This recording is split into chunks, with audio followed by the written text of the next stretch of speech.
And do you know what? That's the thing that kind of pisses me off the most about the whole result.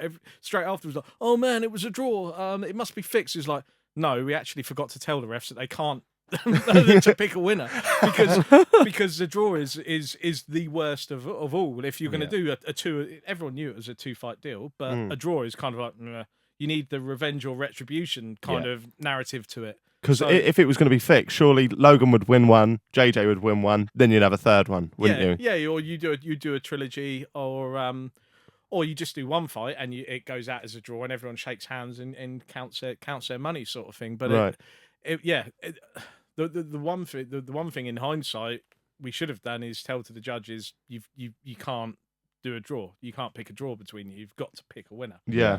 But no, I thought that Logan would come out strong. Logan's got more reach, got more height. But JJ spent a year before that fight training like a professional boxer, and when I say training like a professional boxer, he had his own private chef. He was doing running. So he was always going to come good later on in the fight because as athletic as Logan is, cardio fitness and boxing cardio fitness is a different thing. Yeah, you could see that Logan gassed out. You could see that. Yeah. I think a lot of people have said this, so I'm not breaking the mold, but I think if there was another round, KSI could have knocked him out. Yeah. What's this? The second one's just been announced. Big news that we'll speak about for a while. I have a burning question. Go on. About that. Go on. What's your thoughts on the controversy that they've been turned pro? As a boxing fan, you said you're a big boxing fan. Yeah. So as a boxing fan as well. So I completely get when it comes to JJ, he just wants to knock Logan out. He does not. People that say, "Oh, it's for the money," it's not for the money. If it was for the money, then it would be back in the UK. It'd be a white collar fight again. It would be on YouTube. Yeah. It's not. It's on DAZN. It's on the West Coast. It's not gonna. It's gonna be 3:00 in the morning UK time. To me, they've both worked really hard to go pro. Mm-hmm. I kind of get that, and it's not the undercard being professional is just law. It has to be. And for the fight to happen in LA, they had to be pro. It's not. They've not done it to kind of prove a point, so to speak. They've done it because for the fight to happen in LA, they had to be professional because you can't be an amateur boxer. Is that why it took so long to get the second one in? It's one of the reasons. Yeah, one of the reasons is Logan's pool team just aren't very good. Right. Which is why kind of Eddie's come in to save the day. So to speak, and changed his mind quite quickly about what he thinks of YouTube boxing. Can I just say it's something really quite interesting here? I was, and I'm going to claim this, right? I was the first person to show Eddie Hearn the YouTube boxing scene. He came onto my podcast a couple of years ago. Did you see it? Yeah. He came onto my podcast and he hadn't heard about KSI, and that was before the fight, KSI Joe, and he hadn't seen it. And I showed him the press conference, and he was blown away that people was giving a shit about it. But he's done a 180 on it now, hasn't he? Yeah, he has. And I was offered the opportunity and offered quite a nice amount of money to be involved as a consultant. But when you actually look into it and say, okay, what is a consultant? It's basically they just want to contract me so I don't say it's shit. Right. Is that what it is? Right. So I'm like, no thanks. I'd rather just kind of say what I feel about the fight and not have to sign a contract for a bit of money, as nice as it would be. And so how do you feel then? I feel firstly 100% behind JJ. He just wants to knock Logan out, and that's all he cares about. And it's a lot easier without a head guard. So there would have been about 5 knockdowns and knockouts apiece without head guards and 10-ounce gloves on in the first fight. So it's definitely not going to go 6 rounds. No. That's the whole professional thing. Joe Saunders is one of my favourite boxers as well. So to see him on the undercard is a bit. Part of it's pride and part of it's like So are you torn between kind of like your passion for the sport and your work, your occupation? Because you obviously know more than most the value of YouTubers, which is something I think Eddie Hearn was a bit naive to in the first place. Yeah, I think I mean DAZN have bought the fight, which is great. What that means is it takes any risk off of Logan and JJ. They're just going to get they're effectively guests of DAZN, if you know what I mean.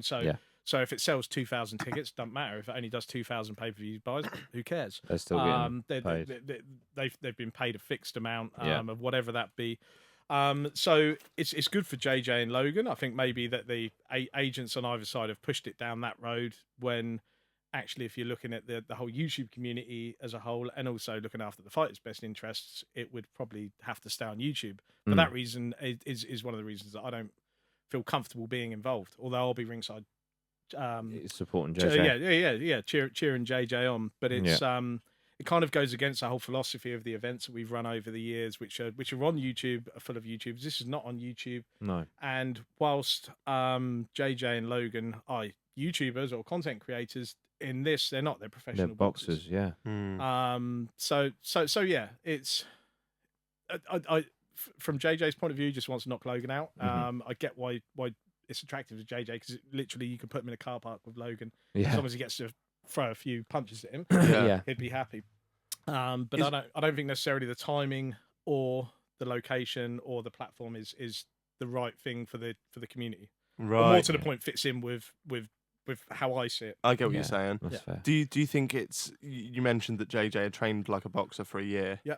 He hasn't done that this time round, has he? He may now be getting back into it, but he's not had enough time to prepare. He's kept himself ticking over. And he is training really hard now. JJ's got this belief in himself, in this hunger in himself to be the best in whatever he does. Yeah. So I know he's going to come out on the fight day and he's going to perform really well. Right. Logan has been training for the whole time, so maybe his cardio is going to be better. But if JJ changes his game and adapts now, he knows who he's fighting, then he's got a chance. If you look in Logan's videos, there's kind of an older Mexican guy that's always in the background of the videos. That's Shannon Briggs' trainer, and he's clearly been living at Logan's house because he just pops up in all sorts of random videos. So so it's clear that Logan's been training regularly. Quite regularly. Yeah. I mean, I think it's going to be one hell of a fight, and it is. As somebody who is a YouTuber themselves, I'm fully invested in it. Oh, I am as well. What do you think people like Billy Joe Saunders are thinking? Do you know what? Billy Joe's a funny one because Billy Joe's just kind of away with a fairy sometimes. I think if it was a less controversial fighter than Billy Joe, I think that they would be. If it was an Anthony Joshua or something, I think he'd be like, "What? No." Yeah.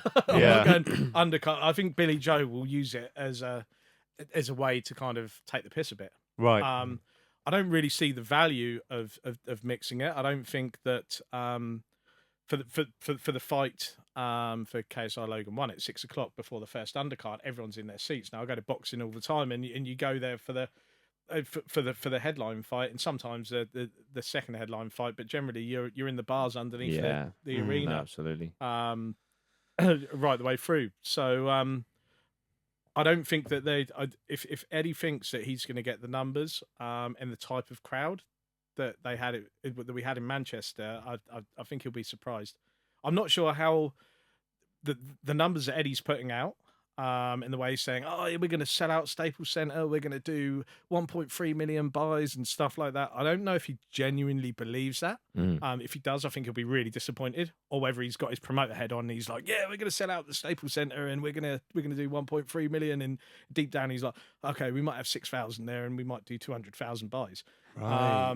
Wow. How many pay-per-view buys were there for the first one? 1.3 million. So he's just basing it purely based on the first one.